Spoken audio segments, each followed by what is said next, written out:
Smil sendiri ada banyak ya unit bisnisnya. Nah, kontribusi terbesarnya dari unit bisnis yang mana nih, Mas? Unit bisnis sewa. Yes, kita sewa. Karena core kita sewa, gitu kan. Cuma di tahun 2023-2024 kita mulai lini bisnis baru, yaitu mulai jual forklift. Karena kita banyak mengimpor forklift merek Heli dari China, ya. Kita udah memiliki buying power seperti distributor.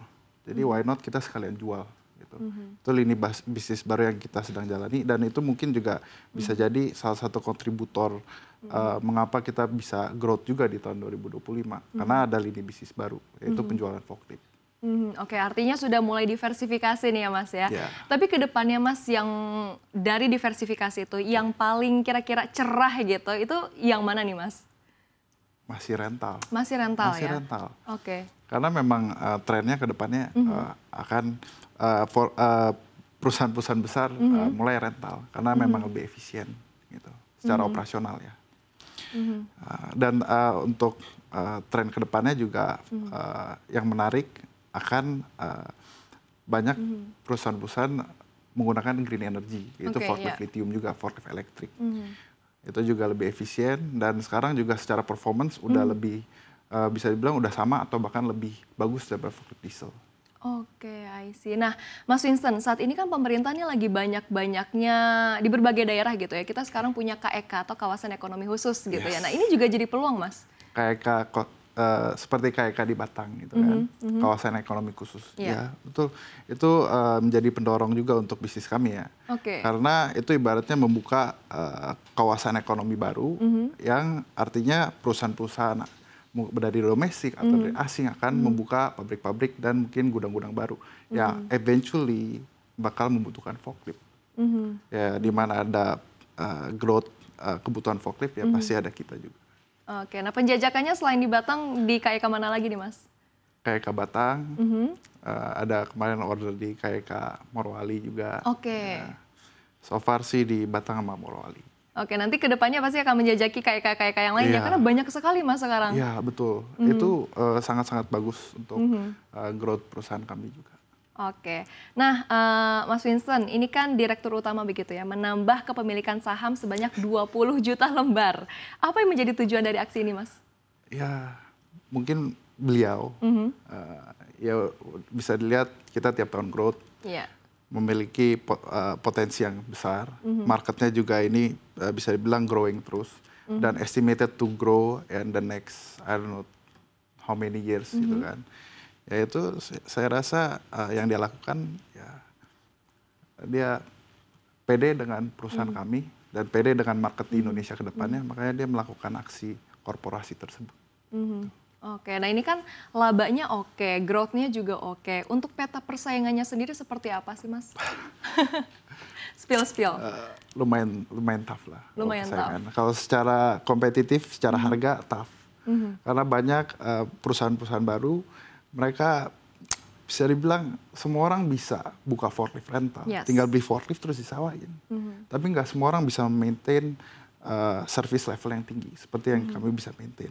98% availability rate, artinya forklift itu bisa dipakai selama 98% of the time. Yang which is itu sangat-sangat susah. Cuma strategi mereka untuk mempenetrate ke market baru, ke customer baru gimana ya? Kasih harga murah. Nah, itu yang bikin susah sekarang ya, bisa dibilang banting-bantingan harga sekarang. Oke, nah tadi Anda mention ada maintenance gitu ya. Caranya seperti apa sih Mas? Jadi panjang sih kalau saya jelasin. Cuma detail aja, singkat saja. Ya kita melakukan added value-nya lah ya yang saya sebutkan untuk customer kami. Karena rata-rata customer kita itu kerja 24 jam. Kan, 3 shift. Bahwa forklift itu nggak boleh berhenti. Gitu kan. Jadi kan forklift sebenarnya nggak didesain untuk kerja 24 jam. Kan harus ada break time. Tapi gimana caranya agar forklift itu berjalan selama 24 jam. Kita siapin mekanik standby desain. Kita siapin forklift standby desain. Kalau misalnya forklift breakdown, kita kirim forklift spare. Itu gimana kita bisa maintain service level tinggi, high availability rate yang tinggi, agar customer kita bisa puas dengan jasa kita.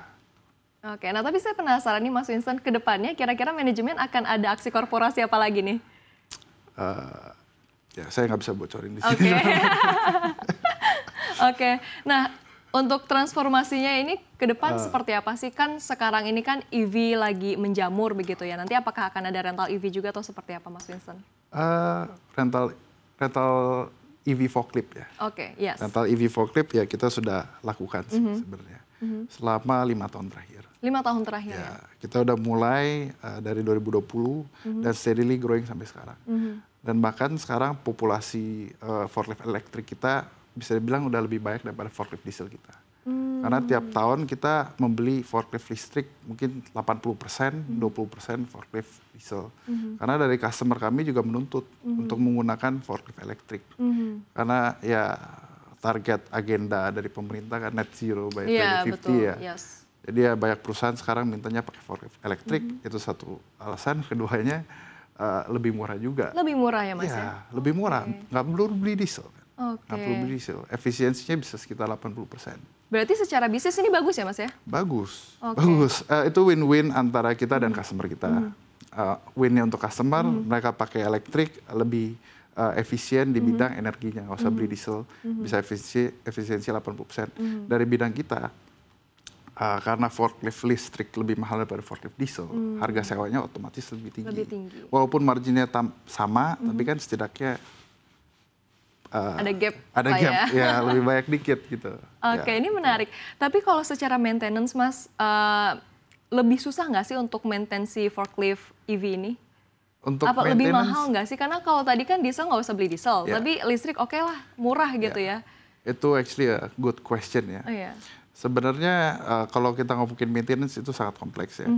Maintenance secara umum seperti pergantian oli dan lain-lainnya actually lebih simple karena nggak ada engine.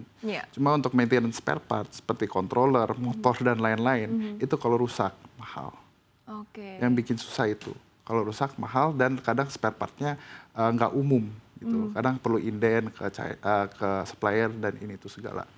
Itu tantangan kita untuk menggunakan forklift elektrik. Jadi ya kalau ngomong maintenance ya plus minus lah. Oke, nah Mas Winston ini juga Indonesia kan saat ini lagi gencar juga EBT gitu ya, EBT gitu. EBT. Nah, ada nggak Mas penjajakan ke arah sana juga? EBT apa ya ini maksudnya? Misalnya forklift hidrogen atau sumber-sumber lainnya begitu. Untuk forklift hidrogen sendiri dari supplier-supplier kami udah mulai menjajaki. Tapi itu belum di mass production, belum dijual secara global. Tapi mereka udah mulai, bahkan udah ada prototipe-nya sendiri, udah saya lihat juga. Gitu. Ya itu mungkin in the long term ya. Jadi, tapi sementara in the short term masih forklift lithium, EV ya.